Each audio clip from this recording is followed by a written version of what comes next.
ಅಹೋರಾತ್ರವರೇ ತಮಗೆ ಪ್ರಣಾಮಗಳು. ನಿಮ್ಮ ನಿಮ್ಮ ಅಹೋರಾತ್ರದರ ಬಗ್ಗೆ ನಮಗೆ ಪರಿಚಯ ಆಗೋಕ್ಕಿಂತ ಮುಂಚೆ ಇನ್ನೊಬ್ಬರು ಅಹೋರಾತ್ರನ ನಾನು ನೋಡಿದ್ದೆ. ಸುಮಾರು ಒಂದು 20-25 ವರ್ಷಗಳ ಹಿಂದೆ. ಅದು ಗಣಗಾಪುರದಿಂದ 20-30 ಕಿಲೋಮೀಟ್ರ್ ಹತ್ತಿರದಲ್ಲಿರುವ ಒಂದು ಪುಟ್ಟ ಗ್ರಾಮ. ಅಲ್ಲಿ ಒಬ್ಬ ಅಜ್ಜ ಅಂತಿದ್ದರು. ಅವ್ರ ಹೆಸರೇ ಅಜ್ಜರು ಅಂತ ಹೇಳ್ತಿದ್ರು. ಅವರು ಆ ಗಣಗಾಪುರದಲ್ಲಿ ಅವ್ರ ಪ್ರತೀತಿ ಏನಿತ್ತು ಅಂತಂದ್ರೆ, ಅಲ್ಲಿ ಸುತ್ತಮುತ್ತ ಅವರು ಗಣಗಾಪುರಕ್ಕೆ ಬಂದ್ರಪ್ಪ ಅಂದ್ರೆ ಆ ಗಣಗಾಪುರ ದತ್ತಾತ್ರೇಯನ ದೇವಸ್ಥಾನದಲ್ಲಿ ಅವರು ಒಬ್ಬರಿಗೆ ಹೋಗ್ಲಿಕ್ಕೆ ಅವಕಾಶ ಮಾಡಿಕೊಡ್ತಿರು. ಅವರು ಒಬ್ಬರೇ ಹೋಗಿ ಅದನ್ನು ಬಾಗಿಲು ಹಾಕ್ಕೊಂಡು ದೇವ್ರ ಹತ್ರ ಮಾತಾಡ್ತಿದ್ರು ಅನ್ನೋದು ಪ್ರತೀತಿ. ಮತ್ತು ಅಲ್ಲಿ ಸುತ್ತಮುತ್ತಲಿನ ಎಲ್ಲರ ಬಾಯಲ್ಲಿ ಅದೇ ವಿಷಯ ಮಾತಾಡೋದು.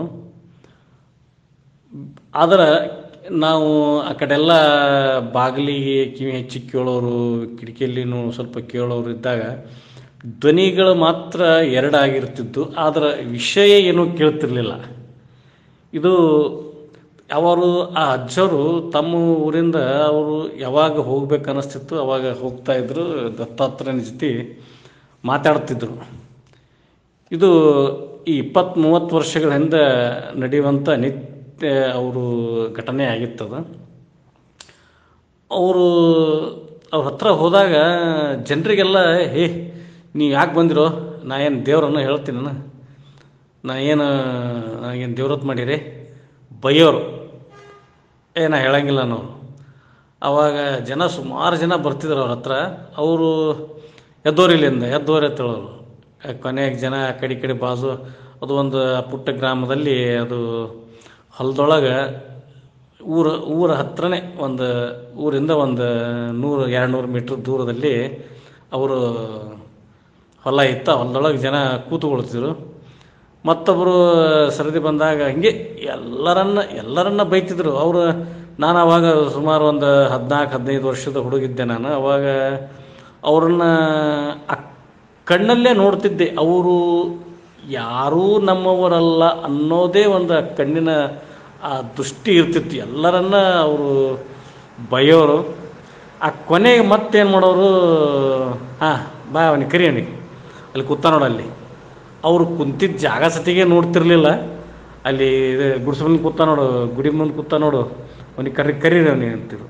ಆ ಕೂತಿರುವ ಜಾಗ ಕೂಡ ಅವ್ರಿಗೆ ಅಲ್ಲಿ ಇದ್ದವ್ರಿಗೆ ಹೇಳ್ತಿದ್ರು, ಕರ್ಕೊಂಬವ್ರಿಗೆ ಅಂತೇಳಿ.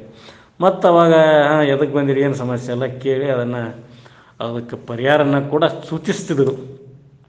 ಇದನ್ನು ನಾನು 2 ಸಲ ನಾನು ಹೋಗಿದ್ದೆ ಅಲ್ಲಿಗೆ.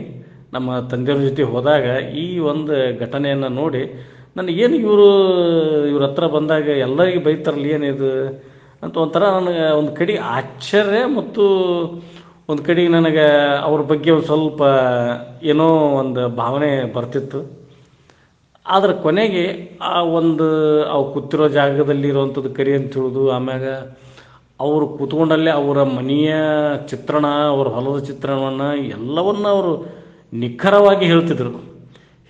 ಈಗ ಅವರು ಸುಮಾರು 110 ವರ್ಷ ಆಗಿ ಈಗ ದೈವಾಧೀನರಾಗಿದ್ದಾರೆ. ಅದಕ್ಕೆ ನೀವು ನಮಗೆ ಪ್ರತಿಯೊಬ್ಬರನ್ನ ನಿಂದಿಸ್ತೀರಿ, ಬೈತೀರಿ, ಆಮೇಲೆ ಕೊನೆಗೆ ಅವ್ರ ಜೊತೆಗೆ ತುಂಬ ಆತ್ಮೀಯವಾಗಿ ನಡ್ಕೊಳ್ತೀರಿ.